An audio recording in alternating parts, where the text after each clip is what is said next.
Hey guys, welcome to the Liberal Hive Mind, a channel solely focused on exposing the abundant hypocrisy of the left. Hashtag no kings. Don't you find it interesting how not so long ago that was everywhere? I mean, you couldn't escape it. And then all of a sudden, after the expected backfire and downfall, all of a sudden it's gone. It's nowhere to be seen. What happened to this no kings thing? I mean, you would think a grassroots protest movement of that magnitude would have some freaking legs under it. But no, instead it just comes and goes. Well, that's because the No Kings movement is a prime example of a left-wing, NGO-funded protest scam, an astroturfed operation designed to fake grassroots support while pushing this pathetic, hollow, far-leftist DNC agenda. You know, they present it as a revolution, but a genuine grassroots revolution or movement it is not. And now it seems the poor saps who fell for the NGO-funded scam initially, those truly suffering from their brains on MSNBC, well, they're sitting here now scratching their heads and wondering what the hell is going on and why No Kings 2.0 is suddenly gaining no traction. But I don't get why people are confused. It's obvious what's going on. And let's talk about that, shall we? We got some stuff to get into, so let's roll the tape. Alright folks, so the question that seems to be on everyone's mind according to this Reddit post is what happened to the hashtag No Kings movement? Here's a post on r/protest finder USA. Why isn't No Kings 2.0 getting any traction like the first did? This No Kings inbox is no longer being monitored. Hi there, thank you for reaching out and being a part of the No Kings Day of Defiance. No Kings Day of Defiance. What a bunch of LARPing losers. As June 14th and the No Kings mobilizations have come and gone, we are sunsetting this inbox. If you'd like to stay involved in resisting authoritarianism, we strongly encourage you visit nokings.org/next. There you'll find a robust list of upcoming actions and ways to invest yourself in long-term organizing and advocacy. From the bottom of our hearts, thank you for your support of No Kings. The Reddit user then writes, I sent them an email when I saw their site wasn't updated with anything, and this is what I get. They literally had a circle jerk on the What's Next live stream about how successful the 14th of June was, and then nothing since then. Yeah, because they probably made millions of bucks off you absolute losers who somehow think the country is falling to fascism. But anyways, let's continue.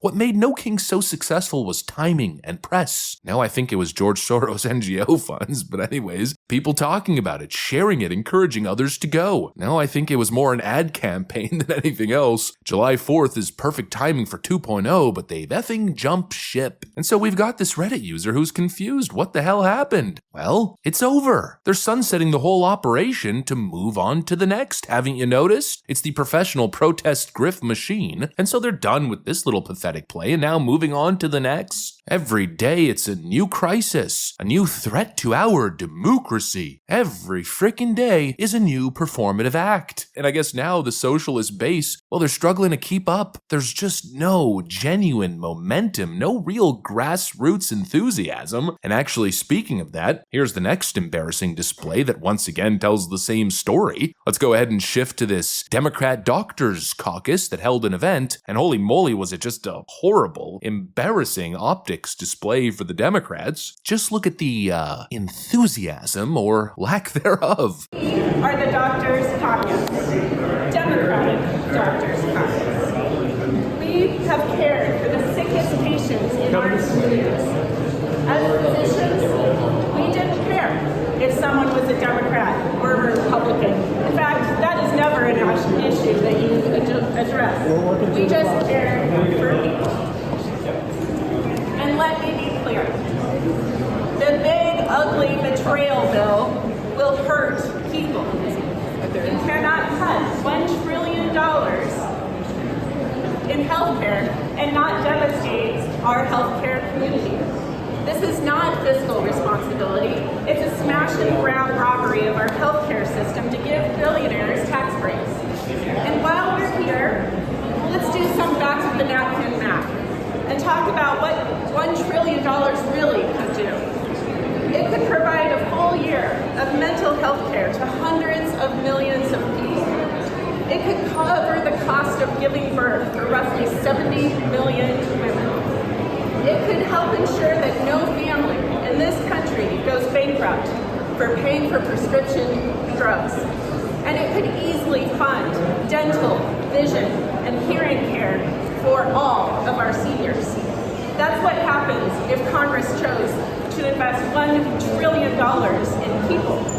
But instead, Republicans are choosing to do the bidding of their billionaire donors. This caucus will not be silent while Donald Trump trades lives for luxury. The American people deserve to know exactly what it is that's being done in their name, in their democracy.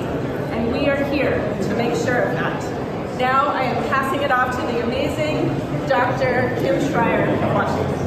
We got a couple of far-left activists, I guess trying to push some healthcare agenda. Not exactly sure what they're on about. Maybe it has something to do with the big, beautiful bill. The big, ugly betrayal bill. Taking illegal aliens off of taxpayer-funded Medicaid. But whatever it is, it seems the people just aren't really interested. Everyone's just walking by, ignoring them. And you know what? I'm reading this as not just a lack of interest, but just total, utter rejection. You know, according to the Democrats, this caucus, just like the No Kings protest or the Tesla protests, well, it's supposed to be a big deal. A protest on an issue that's so important to Americans. But where's the frickin' crowd? Where's the energy? It's non-existent, probably because it's not real, or the people who would actually be motivated to show up don't want to, because they'll likely get picked up by ICE. In other words, it's another astroturfed operation that doesn't have any grassroots support in the nation. And so we got two examples here, both showing the same pattern. These constant Democrat events, these performances that are hyped as resistance, but they're total frickin' flops. They're not cutting to the core of the issue. Democrats aren't motivating voters or citizens to jump on board and push their agenda, and so the only way that they could actually get the job done is when they have like 50 NGOs and 200 sponsors coming in, preparing for like a month and a half, 2 months, sending mass emails across the nation, organizing people, in some cases probably paying people, to create these massive events. But without that, they've got nothing. Just like what we saw with Kamala Harris during the election season. She could not get people to her rallies, and so the Democrats had to either bus people in or literally lie to the audience telling them that there's a Beyonce concert going on, and then the reality is Beyonce coming on stage for 2 minutes and exiting stage left. When it comes to actual grassroots support and motivating people or getting people to show up for their cause, unless it's a riot where all the thugs will take to the streets so they could steal an Xbox, unless it's one of those Antifa events, it just seems as though the people just aren't that interested. They're not buying what the Democrats are selling, despite this constant talk about Democrats fighting for the concerns of the majority. I mean, it's life and death, they tell you, for so many people. Well, if that was actually the case, people would be showing up, but clearly, nobody gives a crap. In other words, the Democrats are fake and astroturfed. Anyways, that's pretty much what I got for you guys. Hopefully you enjoyed the video. If you did, make sure to leave a like and possibly subscribe to the channel. Thanks for watching, and I'll see you on the next one.